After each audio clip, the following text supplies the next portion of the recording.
Joseph Battaglia, a volunteer from the Sydney Wildlife Rescue Group, happened to be nearby, tending to penguins.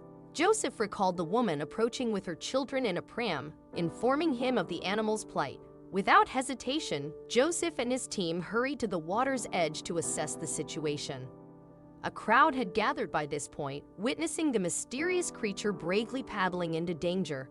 Despite Joseph's efforts to alert the Water Police and the New South Wales Maritime Department, neither agency could offer immediate assistance.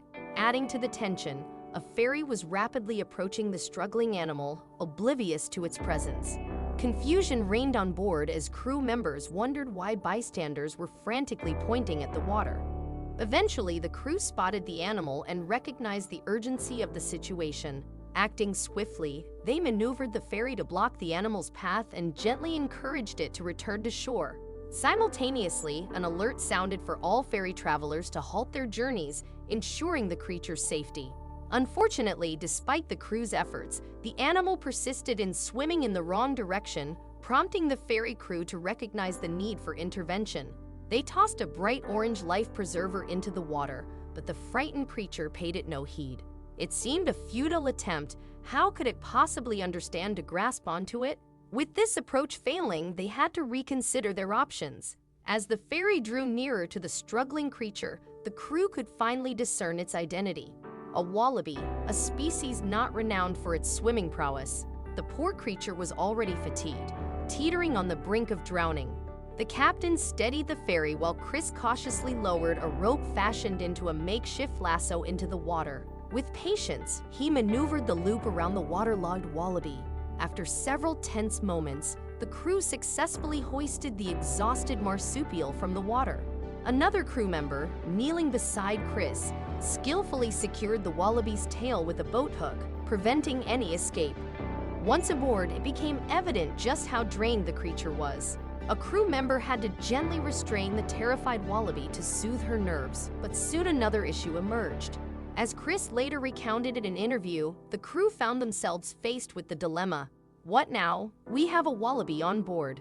Fortunately, help was close at hand in the form of Joseph, the Sydney wildlife volunteer who had been observing from shore. Without delay, he and his team of volunteers boarded the ferry and safely transported the animal ashore, where they were greeted with applause and relief. Will she be okay? One bystander inquired as Joseph's team brought the marsupial to shore. The expressions on the faces of the Sydney wildlife team suggested they knew the soaked wallaby still faced challenges ahead. The rescuers contacted Johnny Lewis, another wildlife volunteer, whose initial disbelief turned to urgency upon realizing the situation was genuine. When we received the call to assist, we thought it was a prank, she recounted, but upon arrival, we understood the severity.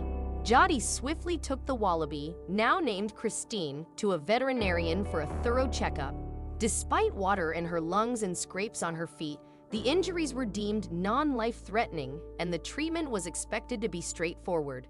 After nourishing Christine with some snacks and allowing her to recuperate, Jody confirmed that she was recovering well and appeared ready for release. Ultimately, Christine the wallaby was fortunate that Chris Thomas and the Manly Fast Ferry crew went above and beyond to save her life. There are plenty of happenings on the harbor, Chris reflected, but this has to be one of the most unusual incidents.